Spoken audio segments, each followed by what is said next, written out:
Hola, hola, muchísimas gracias por estar aquí conectados en este tercer webinar de la serie Tu vida y el cambio climático de Iniciativa Climática de México. Hoy estamos con Emiliano García Martín, muchísimo gusto Justo. que estés aquí, ¿verdad? Muchísimas gracias. Estamos súper honrados de poder platicar contigo hoy sobre un tema que es, creo que fundamental para la vida de todos, que tiene que ver con, obviamente, con cambio climático, que es arquitectura. Esta creación de espacios, la creación de vida alrededor de esos espacios y cómo la arquitectura es una gran aliada en esta, pues no solo lucha contra los impactos negativos del cambio climático, pero sí aliada en proponer soluciones y no solo físicas, espaciales, sino soluciones de conducta, de como esta comunión con el espacio, ¿no? Entonces, mil gracias por estar aquí. Encantado de Bienvenido, de estar aquí. verdad. Voy a leer la semblanza de Emiliano para quienes quieran saber más de él. Es cofundador de la Agencia Social de Paisaje, ASPJ, es diseñador industrial, egresado de la Universidad Iberoamericana, con estudios en diseño ecológico y estrategias de permacultura y regeneración socioambiental. En 2006 cofundó TOA, que es el Taller de Operaciones Ambientales, en el que trabajó en proyectos que van desde intervenciones puntuales rurales hasta proyectos institucionales y urbanos de gran magnitud. Convencido de que la escala territorial es clave para los procesos regenerativos, Emiliano ha participado en distintos proyectos integrales que fomentan un equilibrio social e integral. Ha sido docente del Departamento de Diseño Industrial de la UNAM. Amamos la UNAM. Entonces, muchísimas gracias, de verdad, por estar aquí. Bienvenido. Tenemos 45 minutos para hablar de arquitectura regenerativa y cambio climático.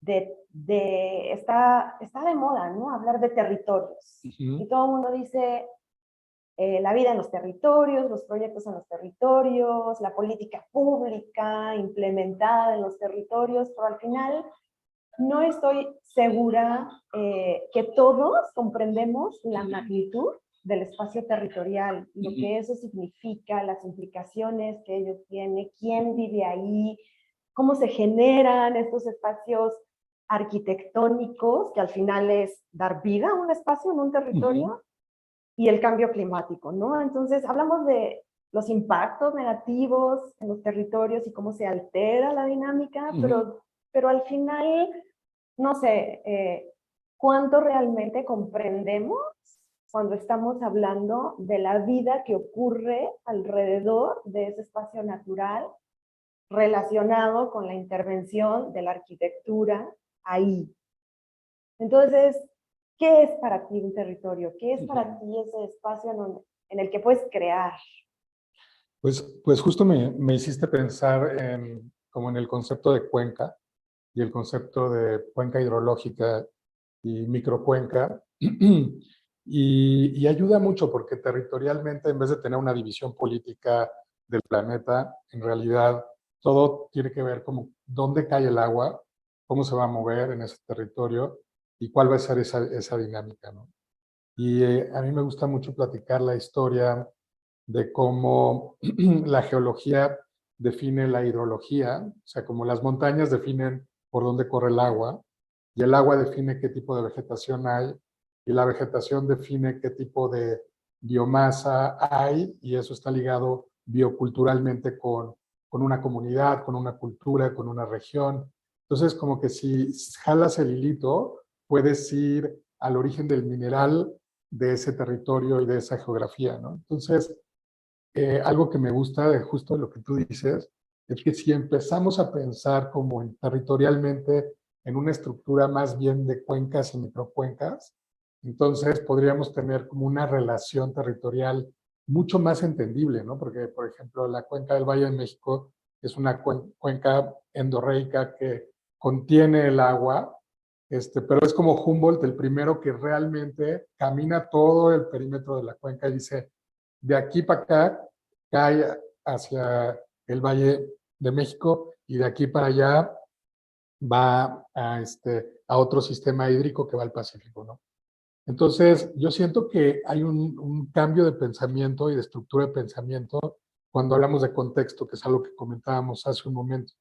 O sea, ¿dónde estamos parados y cuál es el contexto del territorio en donde estamos? Entonces, yo creo que ese es un primer pasito o una introducción a no necesariamente tener que traer un modelo que funcionó en otro lugar y de repente traerlo e implantarlo a fuerza, ¿no?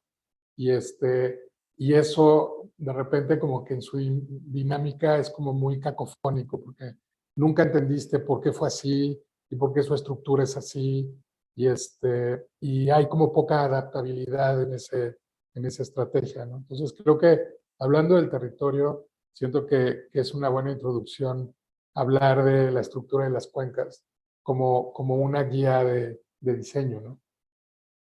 Sí, me encanta lo que dices de se vuelve algo súper cacofónico.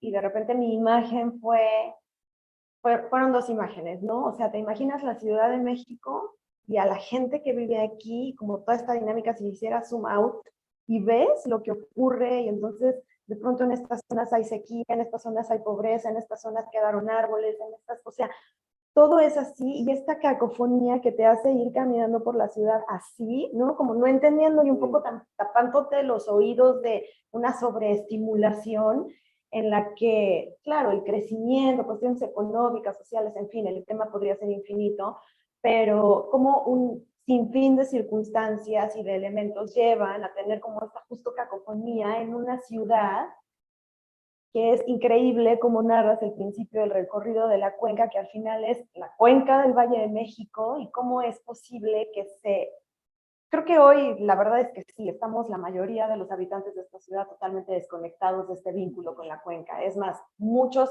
tal vez no sabemos que vivimos en una cuenca. No entendemos por qué la contaminación y la nata de invierno en las mañanas, no entendemos por qué los aires cruzados, no entendemos muchos de esos fenómenos naturales que son, además de todo, increíbles de comprender y que determinan la vida de un lugar. Creo que estamos como desvinculados de eso, ¿no? Y eso un poco me lleva a pensar también a lo que también comentábamos hace rato del 1.5 grados centígrados que dice la ciencia sobre el cambio climático y cómo pues, las grandes ciudades son estas grandes emisoras de gases de efecto invernadero, principalmente CO2, que calientan el planeta y que generan este cambio climático, ¿no? Entonces, hacer una pausa también para entender y preguntarnos qué es el cambio climático. Es como, o sea, se ha convertido en el fenómeno, pero no nos hemos parado a pensar qué significa ese fenómeno, qué implicaciones tiene. Y en ciudades como esta, en donde en la mayoría del territorio sigues abriendo la llave y sale agua de esta cuenca, y los procesos hidrológicos siguen más o menos sostenidos a costa de muchas otras cosas, ¿no? El sistema Cutzamala, el agua de dónde viene, etcétera. Pero cómo al final mostrar que todo esto está relacionado y entonces el 1.5 comienza a tomar un poco de sentido. Y no, bueno, nada, me quedo siempre pensando en cómo transmitir mensajes a quienes nos escuchan en esta serie de webinars, de la importancia como de hacer una pausa y entender qué es lo que está pasando. Y en este caso, cómo la arquitectura regenerativa, vamos allá, ¿no? Puede ser una gran aliada para proponer soluciones que en una ciudad se ven retadoras y desafiantes. O sea, ¿cómo es arquitectura regenerativa en la Ciudad de México? Pues yo pienso en esta conversación con dos ideas que me quedan muy ligadas a lo que comentas. Una de ellas es que es posible establecer procesos regenerativos incluso en las peores condiciones. Y yo creo que ese elemento es muy esperanzador en el sentido de que técnicamente sí existen las herramientas para poder pensar en una Ciudad de México, o sea, regenerativa y sustentable, y es algo que de repente sale o sea, como de nuestra propia esfera de entendimiento de cómo podría ser esta ciudad en su mejor versión. Pero el primer punto que diría es herramientas para poder lograr eso existen y hay muchos ejemplos en el mundo y creo que podemos hablar de algunos de ellos, son muy exitosos. Y el segundo elemento es que hay un tipo de amnesia en la manera como nos relacionamos y gestionamos nuestros recursos, que vale la pena como empezar a nombrar las cosas como son y que ese nombrar las cosas nos ayude como a conectar con nuestra realidad, ¿no? Con lo que tú comentas ahora en esta cuenca y tocando el tema de cambio climático, ¿no? En la Ciudad de México, a diferencia de grandes ciudades que se asentaron al lado de un río, México tenía 47 ríos. O sea, 47 ríos que hoy, como dicho, pues como sucede, están conectados al drenaje los 47 ríos. Entonces, hay un colector que conecta los ríos y esos ríos van directo al drenaje. Entonces, o sea, si hablamos de cacofonía y de absurdo, pues hay que ver un poco esa realidad para poder entender lo que estamos haciendo con el agua. No tenemos un tema de carencia de agua, tenemos un tema de manejo de agua y de entendimiento de agua en la cuenca. Entonces, toda esa agua limpia la llevamos al drenaje y la bombeamos a otra cuenca hidrológica. Pero para eso, en el Cutzamala, la bombeamos del sistema Cutzamala y la subimos 2.600 metros para poderla volver a bajar y almacenarla y luego tratarla, ¿no? Entonces, yo creo que hacer evidentes los procesos y llamar a las cosas por su nombre nos ayudan como a ir entendiendo y rescatando esa memoria de lo que todavía existe, ¿no? O sea, es un milagro y yo creo que esa parte milagrosa, sí, pues no sé si casi como mítica, religiosa, esotérica, también forma parte de esto. Es como, tú puedes ir hoy a Xochimilco, o sea, y puedes ir a una trajinera y puedes recorrer un sistema como de más de 500 años que sí te trae la memoria como ese gesto de lo que era, ¿no? Y puedes caminar a 5 minutos en Chapultepec y puedes tener como una experiencia de un bosque místico que es el pulmón de esta ciudad. Y así te puedo nombrar muchos de esos elementos que como para tu público y para esta conversación, está buenísimo como traerlos a la conversación y hablar de esos temas para entender cómo, o sea, cómo nos ligamos también con este macro de 1.5 en el entendimiento del cambio climático, porque esa proyección, digamos, eso que te digo que es posible regenerar, digamos, un entorno y la Ciudad de México también, también tiene que tomar en cuenta el proceso de adaptabilidad. O sea, no necesariamente es que vamos a tratar de recuperar un pasado perdido, entonces, pues, sino más bien es con esta condición nueva, climática, con las condiciones que tenemos, o sea, cuál es esa variable de lo que podemos lograr como hacia adelante también en este presente, ¿no? Entonces, como que hay algunos ejemplos muy particulares en términos de cambio climático que podemos compartir igual más adelante, pero sí me gustaría dejar abierta como esa esperanza de que sí es factible. O sea, sí es factible establecer procesos regenerativos en contextos que parecen terminales. O sea, no, aquí no hay solución, no, pues esto no tiene para dónde, pero dejar esa ventanita abierta de que es posible. Eso que dices es súper importante porque ahora los comunicados más recientes del IPCC, que es el panel gubernamental de cambio climático de Naciones Unidas, decía que se acabó la era del calentamiento global, ¿no? Se acabó. Y dices, wow, lo logramos. No, empezó la era de la ebullición global, que quiere decir que ni de broma vamos a llegar a mantener el calentamiento del planeta por debajo de 1.5 grados centígrados, ya va en 1.8 según las últimas estimaciones, etc. La verdad es que la ciencia dice muchísimas cosas, pero nuestro día a día puede determinar o no los resultados de esa ciencia. O sea, puedes tener miles de modelos, puedes tener muchas estimaciones, puedes tener perspectivas de futuro, puede tener metodologías que analicen y planeen ese futuro, desde muchísimas disciplinas, pero tu día a día también determina esa ciencia y esos resultados. Y si de pronto la humanidad parara y dijera, ok, paremos un segundo, ¿qué estamos haciendo? ¿Cómo consumimos? ¿Cómo vivimos los espacios que habitamos? Porque una cosa también, ¿sabes? Es como la construcción de estos espacios, la creación de estos espacios, y otra cosa es cómo vives esos espacios y qué ocurre adentro de ellos. Entonces, en esta era de la ebullición, decir que la esperanza, o sea, la posibilidad de cambiar las cosas existe, es muy importante. Y que no se entienda, por favor, que los recursos naturales son infinitos. Y que entonces, ok, ¿no? O sea, hay esperanza, perfecto, pues entonces seguiré viviendo como de costumbre, no cambio nada, no paro ni reflexiono en mi día a día nada, no, sino entender realmente que nuestras decisiones individuales y colectivas tienen un impacto muy grande. Y eso me lleva como al tema de, yo quiero regresar al tema de arquitectura regenerativa porque me parece increíble el adjetivo regenerativo, o sea, como esta intención de regenerar no solo un espacio, sino la relación que tenemos con ese espacio.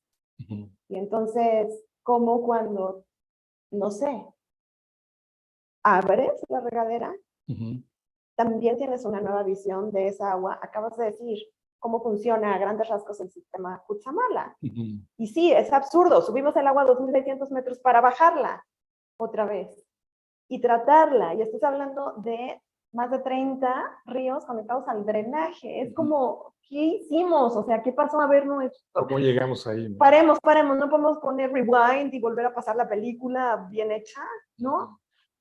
Y entonces, sí es verdad, y creo que es un mensaje que yo me sentiría satisfecha si, no sé, 20 de las personas que nos están oyendo mañana que abran la regadera, ¿no? O pasado, o cuando quieran, hacen una pausa antes y dicen agua en esta ciudad, en mi día a día, ¿no? Y lo mismo, una sandía, y lo mismo un pedazo de carne, y lo mismo el bosque que te rodea. Pero entonces esta regeneración, no solo del espacio que habitamos y de la forma de concebir y edificar ese espacio, sino pues de nuestro día a día con el, pues como con el medio ambiente, ¿no? Con la naturaleza. Pero en términos de la arquitectura regenerativa, podemos dar como pequeña conversación de... Sí, se me acaba de ocurrir, o sea, algo curioso, ¿no? Pero o sea, una parte es que creo que nuestro entorno es un reflejo de quienes somos, y eso habla como, como muy claramente de lo que está pasando en nosotros como personas y como sociedad. Entonces, yo siento que el acercamiento a una arquitectura regenerativa tendría que ser como a través de la construcción de mejores individuos, ¿no? Y, y creo que la consecuencia sería justamente como esa reflexión sobre cuáles son las acciones que nos llevan como a que ese cambio como seres humanos se refleje en nuestro entorno, ¿no? O sea, creo que en realidad estamos viendo más un espejo de quiénes somos como sociedad, y creo que es una crítica fuerte de dónde estamos. Claro. Y el segundo elemento en relación a arquitectura, o sea, nosotros trabajamos mucho como en términos, sí, de procesos con gestal, como todo este proceso como introspectivo, y nunca había pensado como más que una arquitectura regenerativa, como en una arquitectura gestal que pueda reconstituir y reconfigurar un entorno tóxico, ¿no? En el cual estamos como inmersos. Y me parece interesante porque siento que los ingredientes de la arquitectura, en el momento en el cual nosotros metemos materiales renovables dentro del proceso arquitectónico, o sea, cambiamos el entorno de todo lo que sucede alrededor de esta industria, ¿no? Claro. Y siento que ese acercamiento, me acuerdo mucho que nos decía Shigeru Ban, que trabaja mucho en arquitectura para lugares de desastre, nos decía, o sea, en el momento que cambies el material, cambia la arquitectura, ¿no? Y creo que en México tenemos esa oportunidad también como de recuperar el entendimiento de qué implica poder hacer una arquitectura renovable, incluso como a nivel, sí, como escala ciudad, o no solamente como en la parte rural, que es una parte en la que nos toca trabajar mucho, sino en la parte urbana, también esas estrategias son viables y son posibles. Pero creo que sí es como unir los puntos del rompecabezas, que son preguntas súper básicas. O sea, ¿y de dónde viene este material? ¿Y a dónde va? ¿Y cuál es su ciclo de vida? Y este círculo y este circuito, pues a dónde va a ir a dar, ¿no? Y esas preguntas como genuinas, yo siento que nos abren un espacio de reflexión súper profundo. Entonces, o sea, creo que se podría hacer una, pues como una entrada interesante, hablar también de regeneración. O sea, regeneración no solamente como tener menos impacto o tener impacto cero, sino cómo llegas a un sitio y en realidad estableces estrategias para poder tener un impacto positivo en el lugar a donde estás llegando en vez de tener un impacto negativo, ¿no? Para allá, o sea, para allá va como ese fenómeno de lo posible. O sea, yo creo que mejores personas y procesos integrados, ¿no? Que nos permitan entender cuáles son todos los diferentes vínculos de ese sistema, ¿no? Sí, eso me encantó lo que dijiste de arquitectura Gestalt, porque el principio de la Gestalt es completar lo que falta, ¿sabes? O sea, los ejercicios estos de el cerebro o la mente más bien, inmediatamente por sobrevivencia, el que estaba hace cientos de años en la selva, veía la cola de león y no tenía que esperar a ver la figura completa, ¿no? Mentalmente lo completaba y corría. Sí, sí.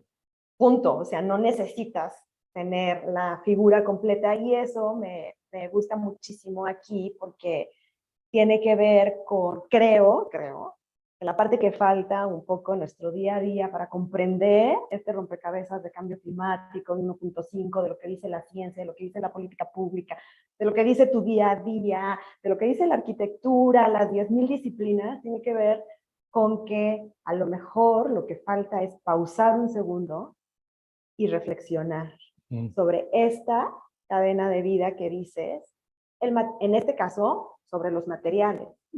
Pero yo siempre digo, ¿de dónde viene el pan tostado que desayunaste hoy? ¿De dónde viene el café que estás tomando? ¿De dónde viene esta madera? O sea, como pausar un poco, y no se trata de hacernos expertos en rastrear absolutamente todo, pero tienes bastantes faros generales de decir, ok, entonces, voy a construir una casa, ¿qué quiero de este espacio? O sea, ¿cómo me quiero vincular con él? ¿Cómo me quiero relacionar con él? ¿Y cómo quiero que este espacio se relacione con el entorno? ¿Qué dinámica quiero que cree en el entorno? Y ese entorno, a su vez, pues en un mosaico mucho más grande que se llama ciudad, país, ¿no? Planeta, tierra.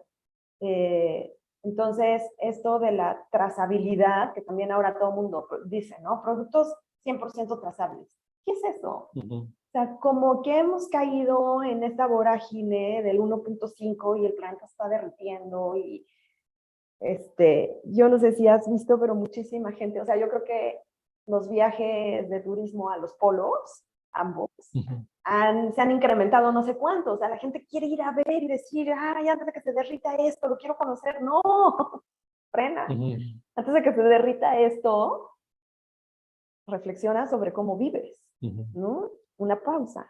Sí, o quién eres, ¿no? O sea, como más bien me quiero conocer. O sea, o sea, siento que esa parte individual ayuda mucho al proceso del impacto que estamos teniendo. Yo creo, y creo que queda también abierta esa pregunta. No solamente es el tema, por ejemplo, del agua que platicamos en la ciudad, sino también como el diferente nivel.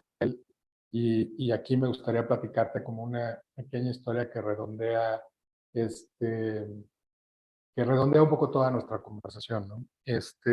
Y es, o sea, no es no solamente el agua y su estructura y su tal, sino es qué tipo de agua y si esa agua está viva y qué minerales tiene y qué función tiene en mi cuerpo. Y una historia que cuenta un amigo consultor ambiental, Jorge Cacahuati, que me gusta mucho cómo la cuenta es, o sea, tú puedes ver un árbol y decir, ah, bueno, este es un árbol, pero pues también puedes decir, este es un encino y este es un fijador de nitrógeno y este tiene un sistema reticular que se conecta con un bosque y este produce nitrógeno, produce CO2 y hace fotosíntesis, produce oxígeno. O sea, y entonces empiezas como a entrar como en la particularidad de un elemento que parece como esta masa de un árbol, que poco a poco en el conocimiento te vas como, o sea, vas entrando como en el entendimiento de la función ambiental que está cumpliendo pues un elemento de un sistema, ¿no? Y yo creo que eso es en esa arquitectura gestal que acabamos de inventar, creo. Un buen resultado de hoy. Sí, de la conversación. Es como dejar ese espacio abierto, la posibilidad de seguir aprendiendo y no quedarnos en, es un eucalipto, tíralo, ¿no? Claro. Porque es un riesgo para la ciudad y entonces, no sé Te qué. sientas ahora, oye. Exacto, y es peligrosa para... Entonces, o sea, como que no quedarnos ahí, sino dejar abierto el espacio de cuáles son como las funciones como ambientales y cuál es la integración de esas funciones ambientales en el tiempo, que es un sistema que tiene que ver con el clima y es mucho más complejo. Pero creo que nos tenemos que empezar a vincular desde algún lugar. Y esa vinculación yo creo que es lo que trae una posibilidad de un entorno diferente posible, ¿no? Eso está increíble. Imagínate que de hoy en adelante a los niños, en lugar de enseñarles los ecosistemas como tradicionalmente los hemos aprendido, les enseñaran este tipo de particularidades y este tipo de vinculación y de reconocimiento del valor de cada elemento. Esa historia me encantó. Gracias por compartir. O te interrumpo, No. de biomimicry, que es un tema que está muy bueno que googleen y que vean esta idea del entendimiento de cómo la naturaleza hace las cosas. A mí me encanta contar la historia, por ejemplo, de las mariposas que vemos que tienen un color azul tal, pero que no tienen ningún pigmento. O sea, solamente es el filamento y cómo refracta la luz que te da como el tono de, de, de la mariposa, ¿no? Entonces, tienes todas estas historias muy hermosas de la naturaleza, o por qué las cebras son rayadas y por qué son negras y blancas, ¿no? Y entonces, pues el negro absorbe el sol y el blanco lo replica. Con el sudor se hace un sistema de enfriamiento súper sofisticado que, o sea, cuando tú se los platicas a los niños es como, ¡wow! ¿En serio? O sea, y entonces yo creo que ese vínculo y ese diálogo con la naturaleza está muy en pañales, o sea, está muy verde como y tímido la posibilidad de aprender de sistemas que tienen miles de años de evolución, ¿no? O sea, y de tener como la humildad de aprender cómo una concha abajo del mar puede calcificar y hacer una estructura como el concreto, pero sin energía, sin calor, y puede ser igual de rígida que una estructura de concreto que tú haces aquí en la ciudad, ¿no? ¿Por qué no podemos hacerlo tan eficientemente como lo hace un molusco en el mar, ¿no? Entonces, yo siento que el área de oportunidad y los maestros para mostrarnos ese camino regenerativo están ahí, las estrategias están ahí, los ejemplos están ahí. O sea, no sé, yo veo los ríos me da mucha risa en Suiza hace un par de semanas, que es necesario poner ciertos microorganismos para poder balancear lo limpio que es el agua, ¿no? Entonces, ya, híjole, ojalá ese sea nuestro problema, tener una problemática así, ¿no? O sea, como poner más diversidad de microorganismos, porque el agua está demasiado neutra, ¿no? Pero, wow, o sea, pero existe, ¿no? Sí, y al final también el deseo es mantener el equilibrio.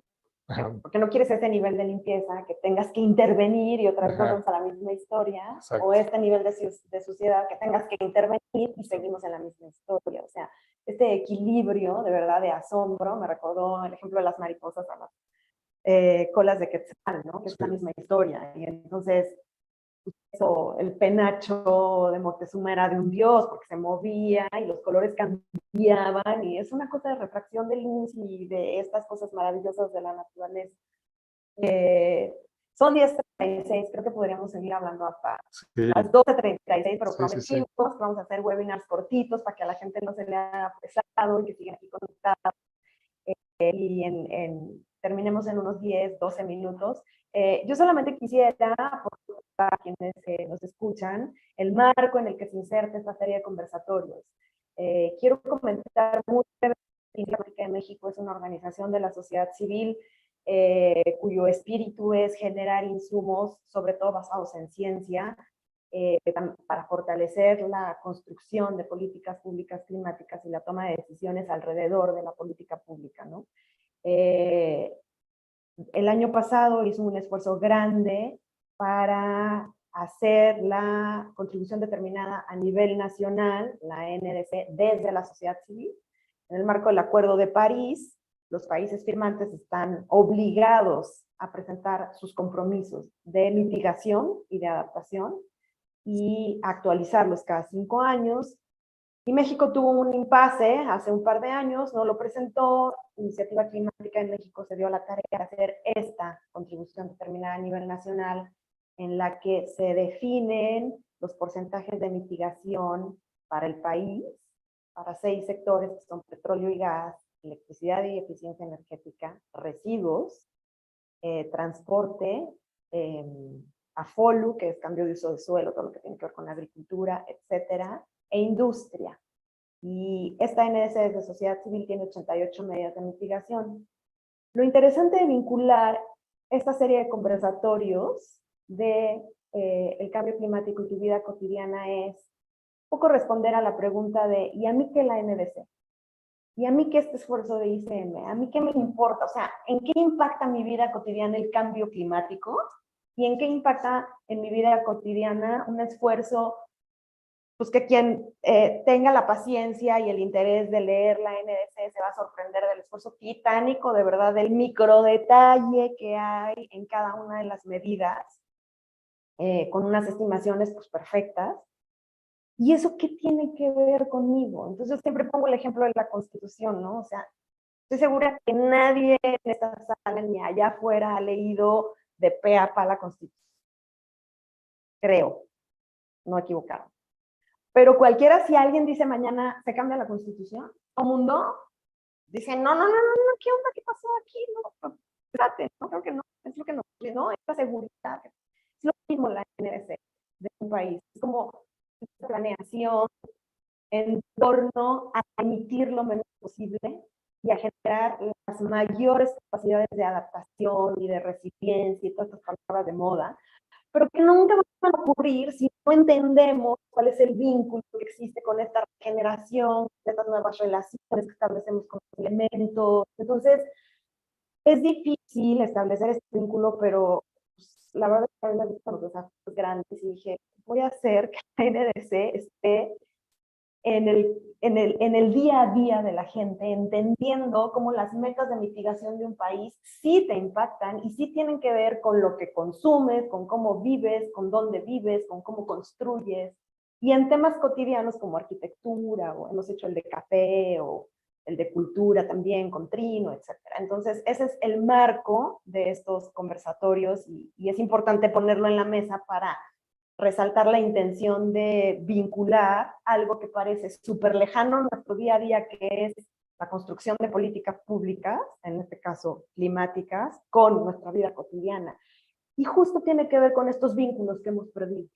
Perdemos el vínculo con lo que decía, ¿no? ¿De dónde viene este café? ¿De dónde viene este entorno? ¿En dónde estoy? ¿Qué política pública me gobierna? O sea, Ahí, o sea, un poquito también en este cierre de esta conversación que seguramente seguirá, me gustaría proponerte algo como muy radical, o sea, pensando en, pues, en la conversación que estamos teniendo ahí. Sí. Y la propuesta es, yo creo que es importante que los tomadores de decisiones de este contexto del que hablas, poder diseñar una inmersión. El nombre de la inmersión para mí es lecturaleza, ¿no? Y cómo estos tomadores de decisiones, o sea, podemos diseñar una inmersión profunda en los diferentes niveles del vínculo con la naturaleza y con los sistemas vivos, que permita también ese awareness, o sea, darte cuenta de tu día a día y de tu manera de vivir, también esté como potencializado en las personas que están tomando las decisiones, ¿no? Entonces, sí, la lecturaleza es como un término que un amigo colombiano, Daniel Jaramillo, como puso en la mesa, pero es como decir, o sea, espérense tantito en eso que tú decías ahorita, vamos a hacer una pausa y vamos a entrar en este sistema vivo de la selva baja caducifolia y de todo lo que ese sistema vivo comprende, ¿no? Y yo estoy absolutamente seguro que esa inmersión puede generar como insights y como pues, realmente como muy potentes, ¿no? Entonces creo que podría ser interesante y me gustaría seguir esa conversación de poder abrir espacios que impliquen no solamente como un diálogo, sino una inmersión en el contexto de lo que se supone que estamos hablando, ¿no? Tenemos un súper proyecto enfrente.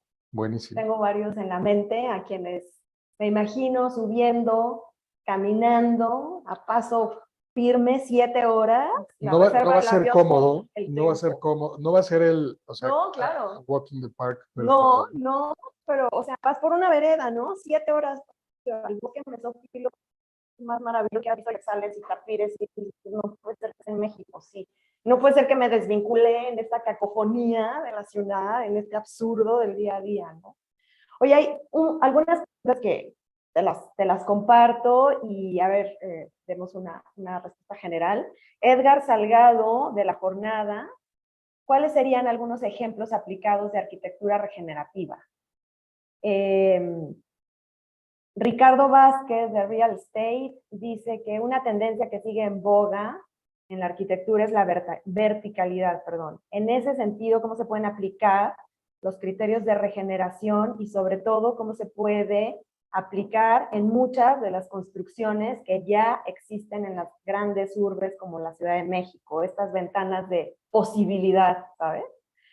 El primer paso para aplicar la arquitectura regenerativa son estudios de suelo y ver la disponibilidad de recursos naturales del territorio sobre el que se va a trabajar. Y otra pregunta es de César Maldonado, que dice, ¿cómo aplican la Sustainability and Carbon Literacy en el proceso de desarrollo de proyectos de arquitectura regenerativa en el ámbito urbano? En Montreal se implementa NBS o NBS de manera participativa. Son preguntas súper interesantes, la verdad, todas, que llevan a reflexionar bastante sobre el tema. No sé si quieres comentar en general alrededor de ella. Me gustaría comentar una que reúne como a todas, pero al mismo tiempo abre una posibilidad de una nueva conversación. Y yo creo que, por ejemplo, hoy en día, como un ejemplo importante, la madera de ingeniería dentro de los procesos constructivos industriales es una exploración increíble, sobre todo para un país como México. O sea, el CLT, que es como el Cross Laminated Timber, es una posibilidad de hacer edificios de 20 pisos con estructuras que vienen de un proceso que puedes regenerativo en el sentido de que es un material que puedes diseñar, usar y reutilizar y que ese material se regenera, ¿no? Entonces, o sea, creo que por ejemplo, es algo que no hemos explorado, que está muy en boga en Europa o en Alemania, en Austria, en Suiza, en Canadá, que también se habla como del Living Building Challenge que habíamos platicado en algún momento. yo creo que está muy bueno explorar esa certificación, porque creo que tiene lineamientos increíbles de lo que es como esa, más allá de la sustentabilidad del día de hoy. Entonces, yo dejaría el tema de la madera como un tema para México a explorar dentro de esa posibilidad de arquitectura regenerativa. Hay varios ejemplos en México que están sucediendo actualmente, pero sí es un entendimiento completamente diferente. O sea, el metal, el acero, el concreto, los sistemas constructivos, contra un proceso de sistema constructivo que va a cumplir la misma función y no va a tener el impacto que tiene lo que estamos haciendo hoy en día. Entonces, yo creo que dejaría ese capítulo abierto, quizá para hablar de madera, por ejemplo, como una punta de lanza dentro de procesos de arquitectura regenerativa. Y está increíble porque la madera remite directamente a estos territorios en donde hay gente, en donde hay otras dinámicas que pues, no logramos comprender cuando agarras esta silla, ¿no? Ese vínculo como tan estrecho que existe tan, como el último vínculo, el más particular, es en el que yo insistiría muchísimo en que pausemos. Y en esta arquitectura gestalt, lo estaba pensando ahorita, es como justamente nos regresa al tema del territorio. O sea, si nosotros podemos ver cómo crece ese árbol, en qué contexto, en qué ecosistema, en qué territorio, y cuál es la función de ese aprovechamiento este, de minerable en función a una región determinada y el ecosistema que está generando ese mismo proceso, o sea, solamente entender ese ciclo, de verdad que es alucinante. O sea, y te dejo nada más un dato que creo que en este sexenio, o sea, creo que no se pudo explorar, pero es muchísimo más interesante el potencial del bosque regenerativo como producción de material dentro de una industria de la construcción, por ejemplo, que el petróleo. O sea, el doble. Entonces, o sea, en nuestro contexto y en nuestro territorio, o sea, la estructura de una economía seria en recursos renovables y maderables, o sea, podría no solamente regenerar ecosistemas, sino alimentar una industria que está contaminando como, pues sí, como la primera o la segunda industria más contaminante que tenemos como seres humanos, ¿no? Entonces yo creo que ahí está ese gestalt a través de... Te queda una pregunta súper interesante que ahora se me ocurrió, que tiene que ver con, sería súper interesante estudiar el potencial de mitigación y el potencial de regeneración. Y cómo se relacionan, o sea, la relación de cuánto, o sea, un bosque regenerativo, cuánto potencial de mitigación de CO2 tiene versus la emisión de otros sectores de CO2, etcétera. Y además tiene factores múltiples, porque en realidad creas hábitat, estás fijando agua, estás cosechando agua, estás fijando suelo, estás fijando nitrógeno, estás generando sombra, o sea, son huéspedes para otro tipo de especies.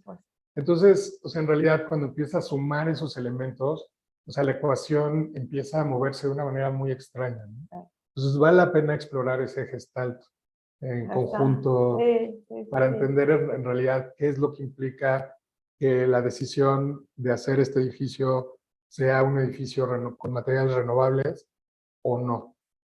Y hacer todo el diagrama como de cómo opera uno y cómo opera otro. Y yo creo que sí es como un no-brainer para dónde hay que caminar. Sí, sin duda. Pues nada, se acabó, ni modo. No queremos, pero son las 10:49, así que gracias a todos los que se quedaron estos minutos de más. Nuestra página es www.iniciativaclimática.org y en redes es @iniciativaclima. Ahí está la NDC, es la Constitución Climática, insisto. Está el anexo técnico, cada una de las 88 medidas para estos 6 sectores que hablábamos hace rato. Yo creo que también es nuestro deber como ciudadanos y como habitantes de este planeta entender, leer al menos, qué es política pública climática, ¿no? ¿Para qué sirven este tipo de herramientas? ¿Por qué pasamos un montón de noches sin dormir? Muchísimos de Iniciativa Climática de México haciendo esto para el país y para el planeta, ¿no? Y es importante y es interesante. Entonces, les aconsejo que lo revisen. Y pues nada, Emiliano, de verdad es un placer hablar contigo. Mil gracias por acceder a este webinar y por tomar la invitación. Estamos felices con esta serie de webinars con invitados tan increíbles como tú. Mil gracias. Muchas gracias. Y mil gracias a todos y que tengan un buen día. Hasta pronto. Hasta luego. Muchas gracias.